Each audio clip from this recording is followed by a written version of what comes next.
What's good, y'all? What's the numbers TV? It's your boy Paul Rowe.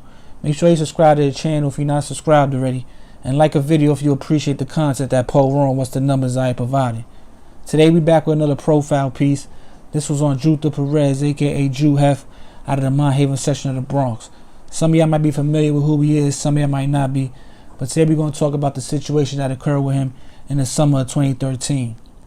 So around that time, 2011, 2012, 2013, there was a lot of younger kids that was joining gangs that wasn't going the traditional route as far as turning blood and Crip or Latin King, or Patria, whatever. They was more so jacking their block, their group of friends on their block and whatever their hood was called. Then on top of that, they might be YG, they might be their block and then YG, or they might be their block and then YB, or in Harlem they might be OY.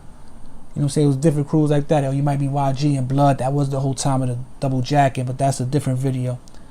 Some of the crews, the block crews, you might have heard of was 280, Flybridge, High Bridge, River Park Towers, RPT, Dub City, or WTG. These are all different block crews or hood crews in the Bronx. On top of that, they might have been YG or YB or Blood or Crip.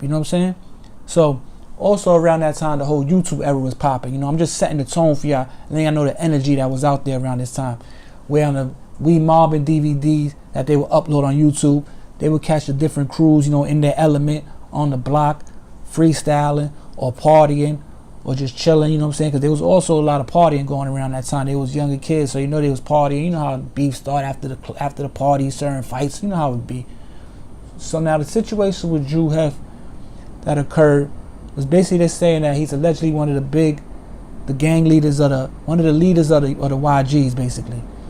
And in August of 2013, on summer night, he was out at the Tropicana Club, with his crew, a couple of friends, partying and enjoying the night. Where they say somehow, some way, they got into a gang fight with Flybridge, High Bridge, supposedly. That's what the paper says.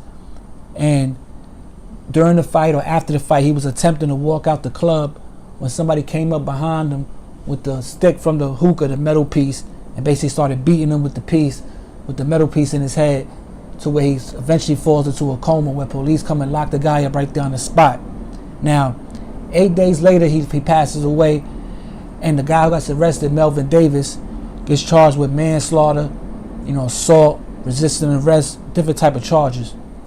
Now, eventually in 2016, 3 years after he gets arrested in 2013, he goes to trial, and after a 10-week trial, he gets convicted of manslaughter.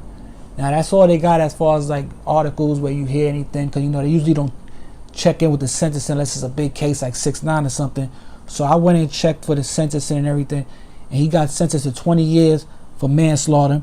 So now, if Jew Hef was basically cool with French Montana, he was big down with it. They was the Coke Boys, was a lot of YGs and different, French was around at that time in the Bronx heavy, So French, when he passed away, he tweeted, "Rest in peace to Jew Hef," because he was around. That's when Little Dirk was around. He got pictures, he was around, he was part of the crew.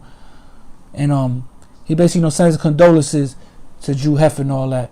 So, how I do. A lot of people don't, a lot of channels, a lot of people, they don't report on certain people, in the hood, basically in the streets. That, I got my ear to the streets, so I like shining my light on different stories that everybody hasn't touched on. So that's what I do at What's the Numbers. How I do with these profile pieces.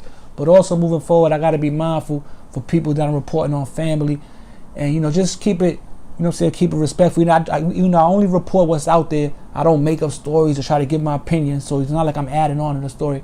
But still, for people's family, I'm just reporting a little more, being mindful of what I put out there. So if you rocking with What's the Numbers and Paul Rowe, you already know, man. Just hold me down. I'll be back before you know it. Peace.